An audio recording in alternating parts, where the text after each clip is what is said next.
In 2026, millions of Americans are searching for something cheaper. Cheaper homes, cheaper rent, a quieter life. And across America, there are towns offering exactly that. Places where houses cost less than a used car, where the streets are still, where starting over still sounds possible. But what looks affordable on paper can become incredibly expensive in real life. Today, we look at 6 real American towns where cheap living comes with a cost most people never see coming. Number 6. Lake Charles, Louisiana. At first glance, Lake Charles looks like a normal southern city. Palm trees, quiet neighborhoods, affordable homes.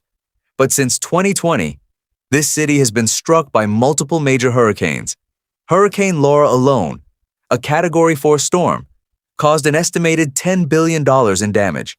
Over 175,000 insurance claims were filed. Then, Hurricane Delta struck 6 weeks later. Then, Hurricane Ida the following year. 3 major storms, 3 years, 1 region. For seniors who lived here for decades, the damage wasn't just physical.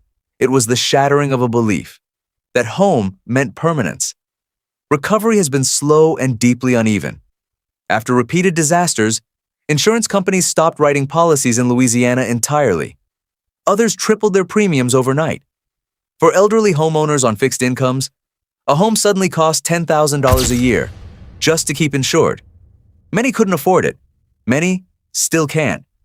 Residents call it storm anxiety, the quiet dread that everything they've rebuilt could be taken again. For teenagers here, that anxiety shapes whether they can imagine their future in this city at all. Lake Charles is still fighting, but fighting here never really stops. Number 5. King Cove, Alaska. To reach King Cove, you fly southwest from Anchorage for 2 hours. Then, you keep going. 625 miles from the nearest major city, a small cluster of buildings appears through the fog, on a narrow strip of land between 2 bodies of ocean. That is King Cove, home to approximately 750 people. The economy depends almost entirely on fishing. Groceries arrive by boat or plane. A gallon of milk costs 3 times the national average. But the biggest issue is healthcare. King Cove has a clinic, but not a hospital. When serious emergencies happen, patients must be evacuated by air to Anchorage. Since 2013 alone, over 217 emergency evacuations have been recorded. Many require dangerous Coast Guard rescues in severe weather. In October 2025, an agreement was finally signed to build a road connecting King Cove to a nearby all-weather airport, a fight that took over 30 years. But lawsuits have blocked construction. The road still doesn't exist, and until it does, the weather still decides whether help arrives in time. For seniors here, that is not abstract. It is personal.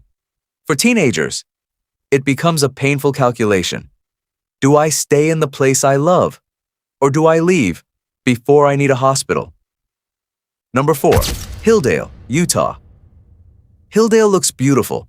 Red desert cliffs, quiet streets, affordable homes, wide open skies near Zion National Park. But this town carries a history unlike almost anywhere else in America. For decades, Hilldale was dominated by the FLDS Church, led by Warren Jeffs.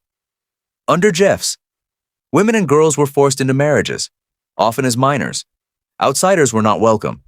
Information was tightly controlled. In 2011, Jeffs was convicted of child sexual assault, sentenced to life in prison plus 20 years. He remains in Texas today. But the harm didn't end there.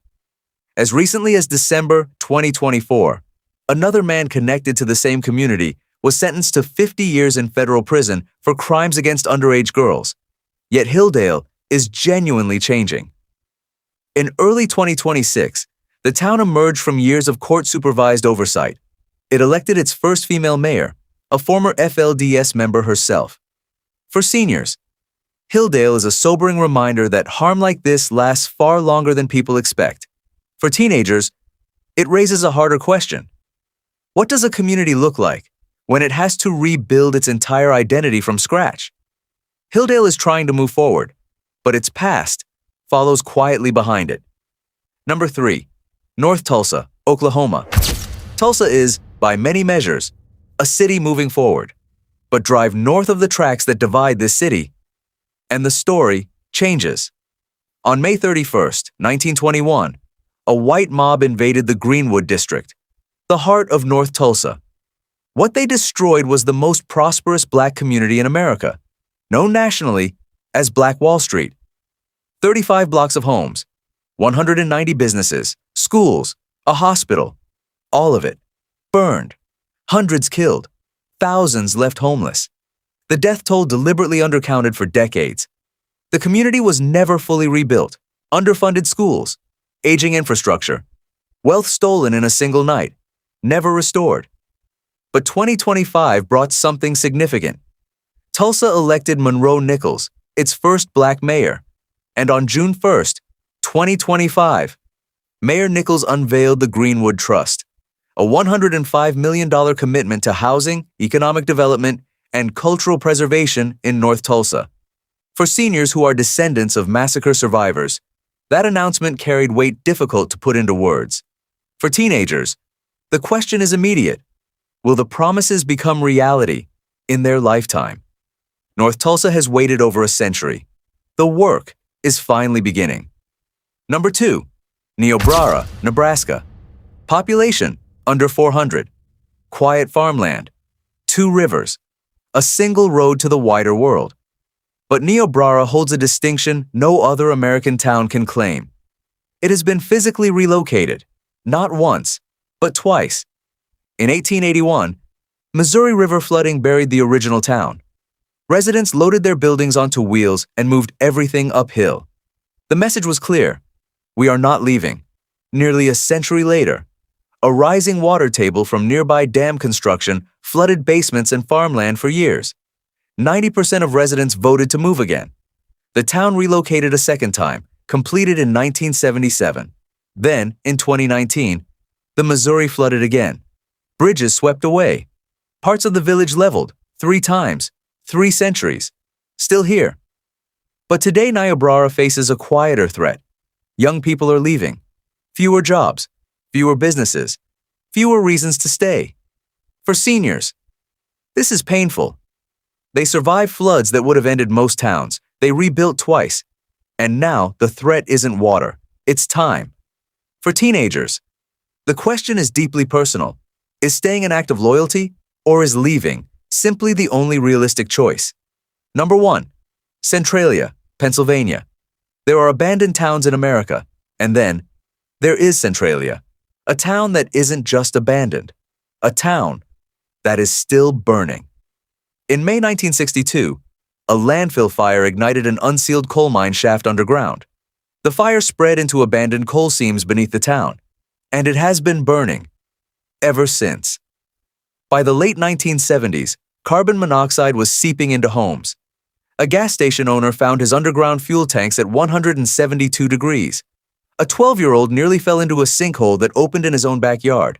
Congress allocated $42 million for relocation. Most residents left. Some refused and sued for the right to stay. In 2013, they won. As of 2025, 5 people still live in Centralia. Today, streets lead nowhere.